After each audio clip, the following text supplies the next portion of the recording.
بسم الله الرحمن الرحيم ولله الأسماء الحسنى فادعوه بها.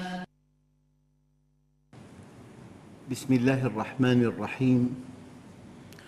الحمد لله رب العالمين، والصلاة والسلام على سيدنا محمد الصادق الوعد الأمين.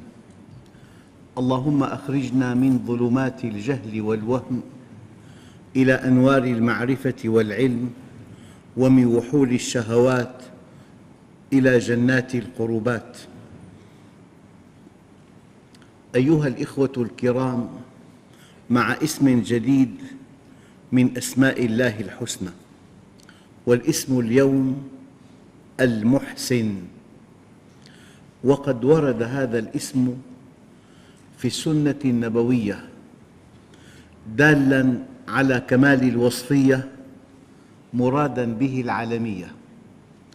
فقد ورد عند الطبراني من حديث أنس رضي الله عنه أن رسول الله صلى الله عليه وسلم قال: إذا حكمتم فاعدلوا، وإذا قتلتم فأحسنوا، فإن الله عز وجل محسن يحب الإحسان. التعذيب ممنوع.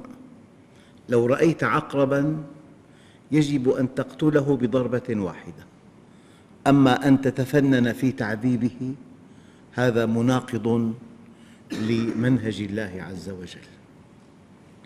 وقد ورد من حديث شداد بن أوس أنه قال: حفظت من رسول الله صلى الله عليه وسلم اثنتين، قال: إن الله محسن يحب الإحسان إلى كل شيء، فإذا قتلتم فأحسنوا القتلة، وإذا ذبحتم فأحسنوا الذبح، وليحد أحدكم شفرته وليرح ذبيحته. أيها الإخوة، قضية الإحسان أن يأتي فعلك كاملاً. لو أنك دعوت إنسان إلى طعام، علمنا القرآن آداب الدعوة، فقال عز وجل: فراغ إلى أهله. سيدنا إبراهيم، معنى راغ أي انسل خفية، لم يستأذن الضيف بإحضار الطعام. الضيف يستحي، لو عرضت عليه أن تأتيه بالطعام لتعفف، يقول لك: لست جائعاً. لذلك من كمال أدب الضيافة ألا تستأذن الضيف في إحضار الطعام. فراغ إلى أهله أي انسل خفية، فما لبث أن جاء بعجل حنيذ. لم يكن إحضار الطعام متأخراً، جاء الطعام سريعاً، وهذا من كمال الدعوة. وجاء بطعام نفيس، فما لبث أن جاء بعجل حنيذ أي طيب. الآن فقربه إليهم. أحياناً يكون طبق الطعام بعيد عن الضيف، يستحي أن يتمطى ليصل إليه، يجب أن تقرب له الطعام. وفي إنسان أحياناً يضع الطعام أمام الضيف أو يضع الفاكهة أمام الضيف ولا يدعوه إلى تناول الطعام. حديث ممتع أو حديث خطير، فالطعام أمامه أو الفاكهة أمامه ولا يقول له: تفضل، والضيف يستحي أن يمد يده قبل أن يدعى. فراغ إلى أهله، فما لبث أن جاء بعجل حنيذ فقربه إليهم، قال: ألا تأكلون؟ يعني كمال الإحسان في الدعوة ألا تستأذن الضيف، وأن يأتي الطعام سريعاً، وأن يكون الطعام طيباً، وأن يقرب الطعام إلى الضيف، وأن يدعى إلى تناول الطعام. كلمة إحسان واسعة جداً. الله عز وجل قال: الذي أحسن كل شيء خلقه، يعني جعل لك عينين، لولا العينان لما أدركت البعد الثالث. أنت بعين واحدة ترى بعدين سطحيين، لكنك بالعين الثالثة بالعين الثانية ترى البعد الثالث، ترى العمق. وجعل لك أذنين، وبأذن واحدة يصل الصوت إليك، لكن بالأذنين تعرف جهة الصوت. وجعل العين في محجر لتكون في حرز حريز، جعل الدماغ في صندوق عظمي في الجمجمة، جعل النخاع الشوكي في العمود الفقري، جعل القلب في القفص الصدري، جعل أخطر معامل كريات الدم الحمراء في نقي العظام، جعل الرحم في عظم الحوض الذي أحسن كل شيء خلقه. الشعر جعل لكل شعرة وريد وشريان وعصب وعضلة وغدة صبغية وغدة دهنية لكل شعرة. وليس في الشعر أعصاب حس من أجل أن تهذب شعرك من دون مستشفى. ولولا أن الشعر خال من أعصاب الحس لاضطر الإنسان إن أراد أن يهذب شعره إلى تخدير شامل في المستشفى. الذي أحسن كل شيء خلقه. قرنية العين جعلها شفافة، إذن لا بد من أن تغذى قرنية العين بطريقة فريدة، لا عن طريق الأوعية بل عن طريق الحلول، من أجل أن تكون الرؤية شفافة شفافية مطلقة. أودع في العين مادة مضادة للتجمد. لو أن ماء العين كان صاحبه في مكان الحرارة دون الصفر لفقد بصره. أودع الله في ماء العين مادة مضادة للتجمد. أعظم آلة تصوير احترافية رقمية، في بالميليمتر 10,000 مستقبل ضوئي، أما في شبكية العين بالميليمتر 100 مليون مستقبل ضوئي. الذي أحسن كل شيء خلقه. الله محسن من أجل أن تفرق بين 8 ملايين لون، ولو درجت اللون الواحد إلى 800 ألف درجة لكشفت العين السليمة الفرق بين درجتين. الذي أحسن كل شيء خلقه. القلب يضخ 8 أمتار مكعبة من الدم كل يوم. قد يحتاج الإنسان إلى متر مكعب من الوقود السائل طوال الشتاء، أما القلب يضخ 8 أمتار مكعبة من الدم كل يوم بلا كلل وبلا ملل. الحديث عن الجسم لا ينتهي. المعدة، الأمعاء الدقيقة، الكليتان، جهاز التصفية، العضلات الملساء والمخططة والإرادية واللا إرادية، والأوعية، الشرايين عميقة والأوردة سطحية. لو عكست الآية وجرح الإنسان لخسر دمه كله. الشريان ذهاب الدم إلى الجسم في نبض. حدثني طبيب جراح قطع معه في أثناء عمل جراحي شريان، أقسم لي أن الدم وصل إلى سقف الغرفة من الضغط. فالأوعية خارجية أما الشرايين عميقة. لو دققت في خلق الإنسان لوجدت العجب العجاب. يعني أنت حتى في الحواس الخمس إنا كل شيء خلقناه بقدر. كأس الماء لو رأيت ما فيه من بكتريات لما شربته. جعل للبصر عتبة لا ترى أكثر مما ينبغي أن تراه. ولا تسمع أكثر مما ينبغي أن تسمعه. إنا كل شيء خلقناه بقدر. لذلك كلمة محسن، محسن في خلقه، محسن في التصميم، محسن في الأجهزة، محسن في الحواس، محسن في قوام الإنسان. هذا المفصل داخلي، أما الركبة خارجي. تصور العكس، تصور لو لم يكن هذا المفصل، كيف يأكل الإنسان؟ يجب أن يأكل كالهرة تماماً، ينبطح ويتناول الطعام بلسانه من الطبق مباشرة، ما في حل ثاني.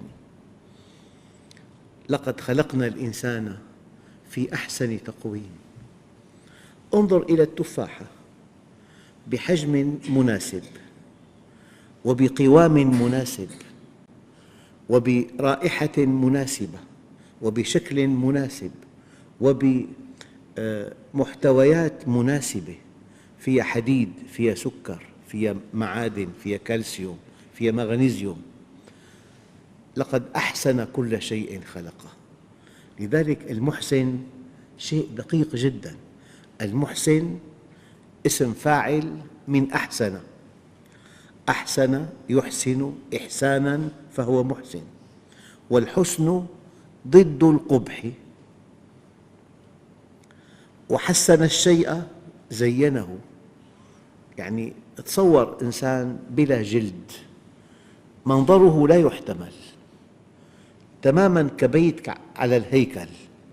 أما كسوة البيت، الطلاء، النوافذ، الأرض، الأساس الذي أحسن كل شيء خلقه. تصور بلا شعر إنسان، شعر وجلد، والجلد متماسك والأعضاء متناسقة. تصور ما في جهاز توازن، يحتاج الإنسان إلى قاعدة استناد تزيد عن 70 سنتي حتى يبقى واقف. أما بقدم صغيرة لطيفة تبقى متوازن. التوازن سره في أجهزة التوازن في الأذن، 3 قنوات فيها سائل، فيها أهداب، وأي ميل السائل يبقى مستوي، فبمس أهداب من جهة معينة تدرك أنت أنه صار في خلل بالتوازن، تصحح الوضع. لولا جهاز التوازن في الأذن لما استطاع إنسان أن يقف إطلاقاً. الذي أحسن كل شيء خلقه. انظر إلى طعامك، لو أن المحاصيل، القمح والشعير والعدس والحمص، تنضج تباعاً كالفواكه، شيء لا يحتمل. تمسك سنبلة سنبلة، يا ترى نضجت كي تقطعها؟ المحاصيل تنضج في وقت واحد. لو أن الفواكه تنضج في وقت واحد، مستحيل. حقل البطيخ يعطيك ل90 يوماً على مدى أشهر الصيف. كل الفواكه والخضروات تنضج تباعاً. الآن لو أن كل الفواكه يبدأ نضجها في وقت معين، شيء صعب كثير. تبدأ بفاكهة، بعد شهر فاكهة ثانية، آخر شيء العنب بالخريف، قبله التين، قبله الإجاص، قبله الدراق، قبله الكرز. أيضاً الفواكه موزعة في الصيف توزيع مريح. على مدى الصيف كل أسبوعين أو 3 أو شهر ينضج نوع من الفاكهة. هذا إحسان. البقرة تعطيك من الحليب ما يفوق ثمن الطعام. لو أنها تعطيك من الحليب أقل من ثمن الطعام لا أحد يقتني بقرة. لو أن الدجاجة تعطي في الشهر بيضة واحدة، مكلفة أصبحت، غير اقتصادية، كل يوم في بيضة، وطعام الدجاج لا يساوي الإنتاج الذي ينتجه من البيض. في إحسان. لو أن هذا الفكر بدأ يجول في خلق الله عز وجل تتعرف إلى الله. لذلك أرقى عبادة هي التفكر. إن في خلق السماوات والأرض واختلاف الليل والنهار لآيات لأولي الألباب الذين يذكرون الله قياماً وقعوداً وعلى جنوبهم ويتفكرون في خلق السماوات والأرض ربنا ما خلقت هذا باطلاً سبحانك فقنا عذاب النار. يعني أنت في معك جهاز مناعة عبارة عن جيش بكل معاني الكلمة، في 5 فرق: فرقة الاستطلاع، فرقة مهمتها استخباراتية فقط، يدخل الجرثوم إلى الجسم، تتجه كريات بيضاء من فرقة الاستخبارات وتأخذ شفرة الجرثوم ولا تقاتله، تأخذ هذه الشفرة إلى مركز صنع المصول، إلى مركز معامل الدفاع بالعقد الليمفاوية، وتعطي العقد تركيب الجرثوم شفرته الكيماوية. هذه المراكز معامل أسلحة تصنع المصل المضاد لهذا الجرثوم، والعقد الليمفاوية تشكل معامل للسلاح، والفرقة الاستطلاعية تشكل جهاز المخابرات في الجسم. الآن في عندنا فرقة المقاتلين، الفرقة الثالثة. هذه الفرقة تحمل المصل المضاد وتتجه إلى الجرثوم تقاتله، ينشب بينهما قتال، وقد ينتصر الجرثوم وقد لا ينتصر. الآن في عندنا فرقة رابعة، فرقة الخدمات. هذه فرقة تنظف أرض المعركة وتدفن الجثث، وأحياناً الإنسان يرى كتلة بيضاء في جلده، هي أثر معركة بين الجراثيم وبين كريات الدم الحمراء. تصميم من؟ فرقة خامسة، فرقة المغاوير. هذه الفرقة تكتشف الخلية السرطانية في وقت مبكر جداً وتلتهمها، وفي بالإنسان ملايين الخلايا السرطانية، لكن لكل خلية سرطانية قامع يمنعها أن تكون فعالة. وهناك أشياء تفك هذا القامع كالشدة النفسية والمواد البترولية والمواد البلاستيكية والإشعاع النووي، هي أسباب السرطان. يعني جهاز مناعة مكتسب مذهل. يعني الدماغ موضوع في صندوق عظمي، بين الدماغ والصندوق سائل، هذا السائل من أجل امتصاص الصدمات. لو أن طفلاً وقع على رأسه، هذا الاهتزاز الشديد السائل يوزعه على كامل مساحة الدماغ، يبقى الطفل سليماً. يعني التفكر في خلق السماوات والأرض يجعلك تقف وجهاً لوجه أمام عظمة الله عز وجل، أمام الإحسان. لذلك الله عز وجل يصف نفسه عن طريق نبيه بأنه محسن كاسم، أما كفعل الذي أحسن كل شيء خلقه، كمعنى لقد خلقنا الإنسان في أحسن تقويم، في أكمل حالة. يعني في بخلق الإنسان شيء عجيب. مثلاً الخلية العظمية هذه تنمو، فإذا وصل الإنسان إلى المستوى الكامل يقف النمو. من أسماء الله عز وجل القابض والباسط، يقف النمو. بعد 70 سنة من نومها إذا حصل كسر تستيقظ كي يلتئم العظم. صنع من؟ قدرة من؟ العظام متينة جداً، أنت ماذا تأكل؟ تأكل الحليب، فإذا به عظم. عنق الفخذ يتحمل قوة ضغط تساوي تقريباً 250 كيلوغرام. كل عنق فخذ ربع طن، العنقين نصف طن. هذا العظم المتين من أين جاءته المتانة؟ ميناء الأسنان ثاني أقسى عنصر في الكون، الأول الألماس، بعده ميناء الأسنان. من أين جاءت هذه القساوة؟ أيها الإخوة، هذا من كمال خلق الله. لقد خلقنا الإنسان في أحسن تقويم. الآن أنت أيها الإنسان، من أجل أن تتخلق بكمال مشتق من كمال الله ينبغي أن تكون محسناً. لذلك قال الله عز وجل: ومن يسلم وجهه إلى الله وهو محسن فقد استمسك بالعروة الوثقى. كما أن الله محسن إليك، منحك نعمة الإيجاد، ومنحك نعمة الإمداد، ومنحك نعمة الهدى والرشاد، ينبغي أنت أن تكون محسناً. وكلمة محسن هي ألصق صفة بالإنسان المؤمن.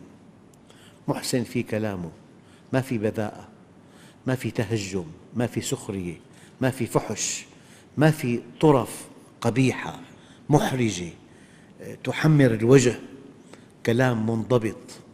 محسن في تصرفاته، محسن في زيارته، محسن في قيادة مركبته، محسن في تنظيم عمله. الإحسان صفة الواحد الديان، وكل إنسان مؤمن ينبغي أن يشتق هذه الصفة من الله عز وجل. يعني محسن في تربية أولاده، محسن في علاقاته، محسن في مواعيده، محسن في دعواته، محسن في أفراحه، محسن في أحزانه. إحسان يعني صفة جامعة مانعة. فكما أنك تكشف إحسان الله من خلال خلقه، يجب أن تكون أنت محسناً تجاه الخلق. يعني الزوج يجب أن يكون محسناً لزوجته، وعاشرهن بالمعروف، إحسان. محسن في تربية أولاده، علموا ولا تعنفوا فإن المعلم خير من المعنف. محسن في عمله، عمله متقن، إن الله يحب من العبد إذا عمل عملاً أن يتقنه. أنا لا أصدق أن هناك صفة شاملة إلى درجة لا تصدق. في إحسان بالكلام، في إحسان بالمعاقبة. اتق الوجه، أردت أن تؤدب ابنك اتق الوجه. الوجه كرامة الإنسان، فالنبي نهى عن ضرب الوجه على الكتف، وبضرب معتدل. مو القصد إيقاع الألم الشديد، القصد لفت نظر. فمرة النبي الكريم أرسل غلام في حاجة وتأخر كثيراً، فغضب النبي بشر معه سواك، قال له: لولا خوف القصاص لأوجعتك بهذا السواك. محسن في تربية أولاده. إذا كنت مدير مؤسسة، محسن في معاملة الموظفين. يعني كلمة محسن واسعة، اتساع يفوق حد الخيال. في احتفال، في إحسان. أيام الاحتفال 4 ساعات، والله في إساءة، والوقت ثمين جداً. في احتفال منظم 1.5 ساعة، الاحتفال في إحسان. وفي تعزية ما فيها إحسان. ببعض البلاد التعزية تقريباً 20 ساعة، وما في كلام ولا في قرآن، في دخان وفي كلام فقط، حديث عادي. هي تعزية؟ هي بين تعزية 1.5 ساعة بين المغرب والعشاء مثلاً. يعني قضية الإحسان تشمل الأفراح والأتراح وتربية الأولاد. حتى بالثياب في إحسان، في ثياب نظيفة ألوانها متناسقة بسيطة ما فيها تعقيدات. حتى في مكان عملك في نظام، في نظافة، في ترتيب بالدكان. هذا أيضاً إحسان. نحن بعلم النفس تعلمنا في عنا صفات وفي عنا سمات. السمة عميقة جداً. يعني مثلاً الضبط سمة، الضبط سمة. الضبط يظهر في حسابات مضبوطة، والضبط يظهر في مواعيد مضبوطة، والضبط يظهر في هندام منضبط، والضبط يظهر في مشروع. الآن في برامج كمبيوترية ممكن تبدأ بالبناء ما تضيع ولا ثانية، مدروس الموضوع دراسة دقيقة جداً. كل شيء يحتاج إلى جفاف وإلى استواء، فبيعطيك ماذا تفعل من أجل ألا تضيع ثانية واحدة. والإنسان كلما تقدم صان وقته وأدار وقته. هلأ في إحسان في إدارة الوقت. أحياناً إلغاء الروتين إحسان، تخفيف الأعباء على المواطن إحسان. هذا يشمل الأنظمة التي تنظمها الدولة. أيام تجمع حاجات المواطنين في بناء واحد أحياناً، هذا إحسان. كلمة إحسان واسعة بشكل غير معقول. يمكن أن تكون محسناً في كلامك وفي تصرفك وفي تربية أولادك وفي معاملتك لزوجتك وفي عملك وفي أفراحك وفي أتراحك، في كل شيء.